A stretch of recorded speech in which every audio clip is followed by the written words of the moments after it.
You know, I find it frightening that the big message coming out of that Brexit vote has been totally ignored. The biggest failure of the European Union has not rated a mention by Canada's elite.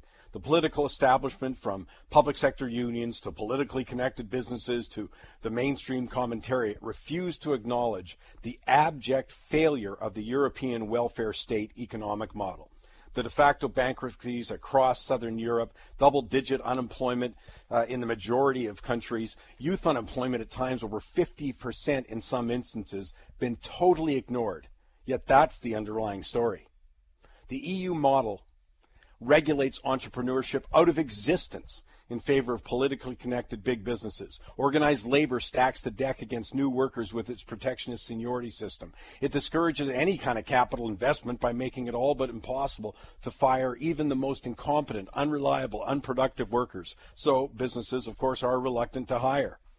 And the consequences are all catching up with the EU. No one wants to invest. No one wants to buy its bonds. And now the problems with the Italian banking sector, are you listening? The problems with the Italian banking sector threaten to spread throughout Europe in short order and could challenge for the top financial story of the year. You better put out a search party, by the way, if you want to find out more about that in the mainstream media. The failure of the European welfare state economic model forms the foundation for this anti-establishment sentiment, combined with incompetence in so many areas, most notably the handling of the refugee crisis. And, as is always the case, the most severe consequences of their financial imprudence, the cronyism, the state interventionist failures, are felt by low-income individuals and families. The numbers are very clear on that. But think about this. Not a single bureaucrat has lost their job in the aftermath of the sovereign debt crisis in the EU. And the accompanying forced austerity programs, even in Greece, Portugal, and Spain, yeah, that's where they felt the pain. But while the vulnerable suffered, the EU bureaucracy actually grew. It reminds me of the disaster on our own native reserves. Whether you look at the living conditions, the suicide rates, educational outcomes, I mean, it's been the same story for decades. The result of decades of government intervention combined with an incompetent native leadership. Yet not one bureaucrat has lost their job. And now the predictable response is to add more government, 8.4 billion more over 5 years. That's always the establishment solution. More of them, more of the establishment, more government. Well, Lord help them.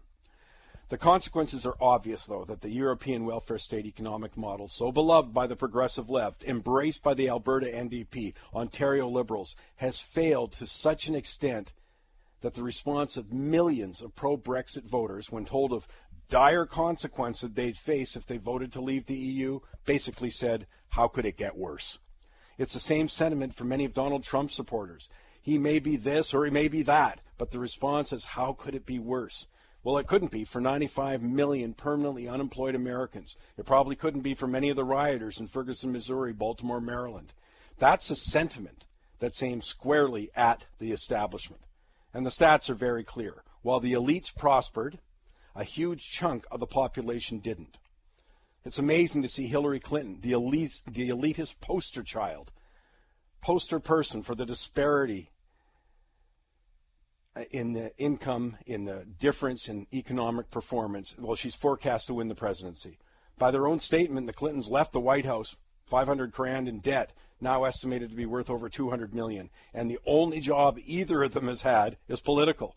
My favorite being Bill's $16 million payoff for being the honorary chancellor of the for-profit Laureate International University. But the point is, while the middle class, especially in the manufacturing sector, more recently in resources, and the poor and the vulnerable see their financial fortunes decline, the political class in Washington, D.C., in Brussels, and now in Ottawa has prospered. There will be consequences, starting with an escalation of political and civil unrest. In the meantime, you must note the failure of an economic model in Europe that is the darling of so many Canadian politicians.